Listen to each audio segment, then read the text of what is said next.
સર્વેને જય શ્રી કૃષ્ણ. મિત્રો, ફાગણ મહિનાની વદ પક્ષની એકાદશીને પાપ મોચીની એકાદશી તરીકે ઓળખવામાં આવે છે.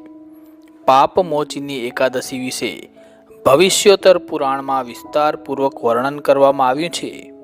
એકાદશીના વ્રતમાં ભગવાન શ્રી હરિ વિષ્ણુના ચતુર્ભુજ સ્વરૂપની પૂજા કરવામાં આવે છે.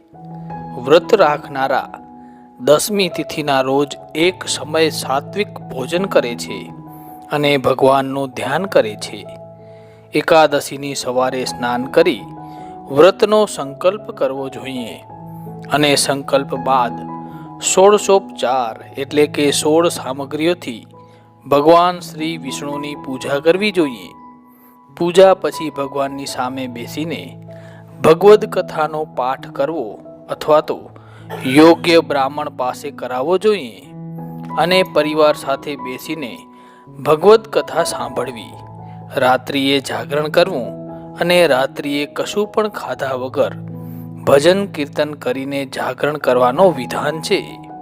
અને બારસના દિવસે સવારે સ્નાન કરીને વિષ્ણુ ભગવાનની પૂજા કરી અને બ્રાહ્મણોને ભોજન કરાવી દક્ષિણા આપી અને વિદાય કર્યા બાદ પોતે ભોજન લેવું જોઈએ. આ રીતે પાપ મોચીની એકાદશી કરવાથી ભગવાન વિષ્ણુ અતિ પ્રસન્ન થાય છે અને વ્રતિના બધા પાપોનો નાશ કરે છે. મિત્રો, ફાગણ વદ 11 એટલે કે પાપ મોચીની એકાદશીની વાર્તા અથવા તો વ્રત કથા એકાદશીના દિવસે અચૂક સાંભળવી જોઈએ. આ વાર્તા સાંભળવા માત્રથી બહુ મોટું ફળ પ્રાપ્ત થાય છે. જે પાપ મોચીની એકાદશીની વ્રત કથા આ મુજબ છે. ધર્મરાજ યુધિષ્ઠિર બોલ્યા, હે ભગવાન, મેં ફાગણ માસના શુક્લ પક્ષની એકાદશીનું મહાત્મ્ય સાંભળ્યું. હવે તમે ફાગણ માસના કૃષ્ણ પક્ષની એકાદશી વિશે બતાવો. આ એકાદશીનું નામ શું છે?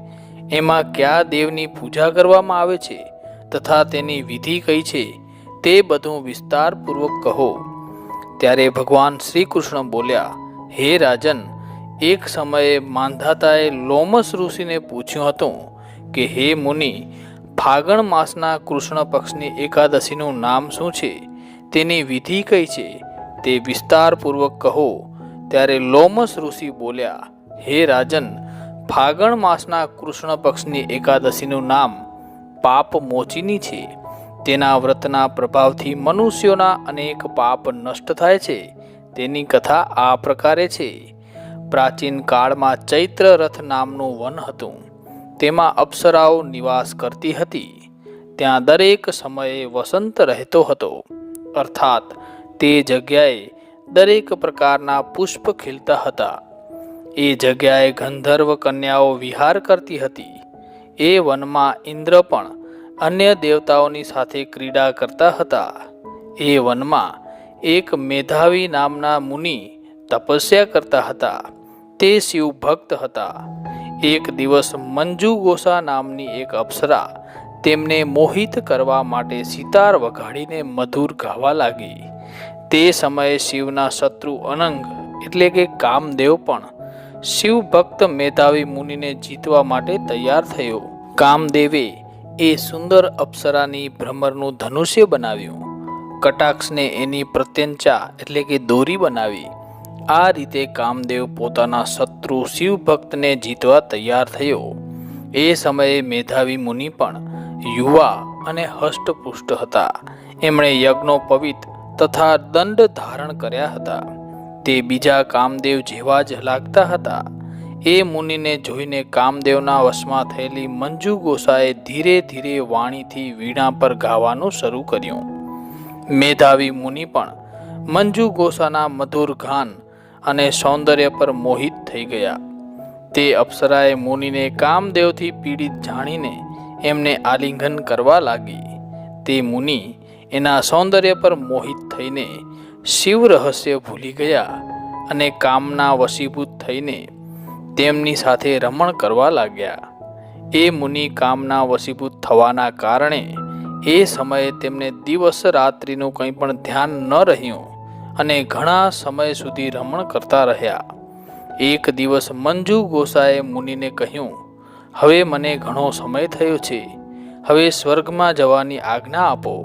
ત્યારે મુનિ બોલ્યા, હે સુંદરી, તું તો આજે આ સંધ્યાએ જ આવી છે, હમણાં પ્રાતઃકાળ સુધી રોકાઓ.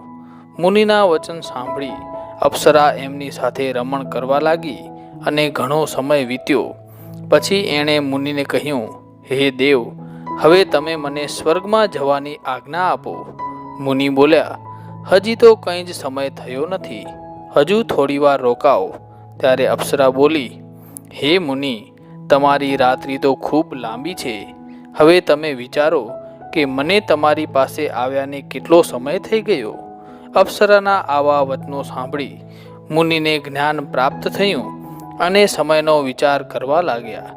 જ્યારે રમણ કરતા તેનું પરિણામ 57 વર્ષ 7 મહિના અને 3 દિવસ જ્ઞાત થયું, તો તે અપ્સરાને કાળીનું રૂપ સમજવા લાગ્યા. તે ખૂબ જ ક્રોધિત થયા અને તપ નાશ કરનારી અપ્સરાની તરફ જોવા લાગ્યા.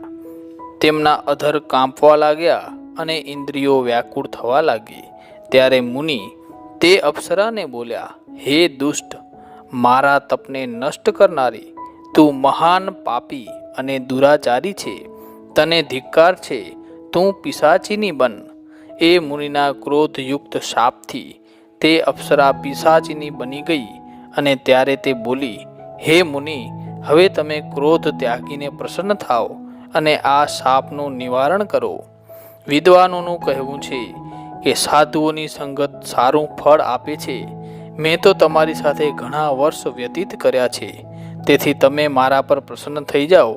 ત્યારે મુનિને થોડી શાંતિ મળી અને એ પિશાચીનીને કહ્યું, હે દુષ્ટ, તે મારું ખૂબ જ ખરાબ કર્યું છે, તો પણ હું શાપથી છૂટવાનો તને ઉપાય બતાવું છું. ફાગણ માસની કૃષ્ણ પક્ષની જે એકાદશી છે તેનું નામ પાપમોચીની એકાદશી છે. તે એકાદશીનું વ્રત કરવાથી તું પિશાચીનીના દેહથી છૂટી જશે. આ પ્રકારે મુનિએ તેને સમસ્ત વિધિ બતાવી અને તે પોતાના પાપના પ્રાયશ્ચિત માટે પોતાના પિતા ચ્યવન ઋષિ પાસે ગયા. ચ્યવન ઋષિ પોતાના પુત્ર મેધાવીને જોઈને બોલ્યા, હે પુત્ર, આ તે શું કર્યું? તારા સમસ્ત પાપ નષ્ટ થઈ ગયા. મેધાવી બોલ્યા, હે પિતાજી, મેં ખૂબ મોટું પાપ કર્યું છે, તમે એનાથી છૂટવાનો મને ઉપાય બતાવો.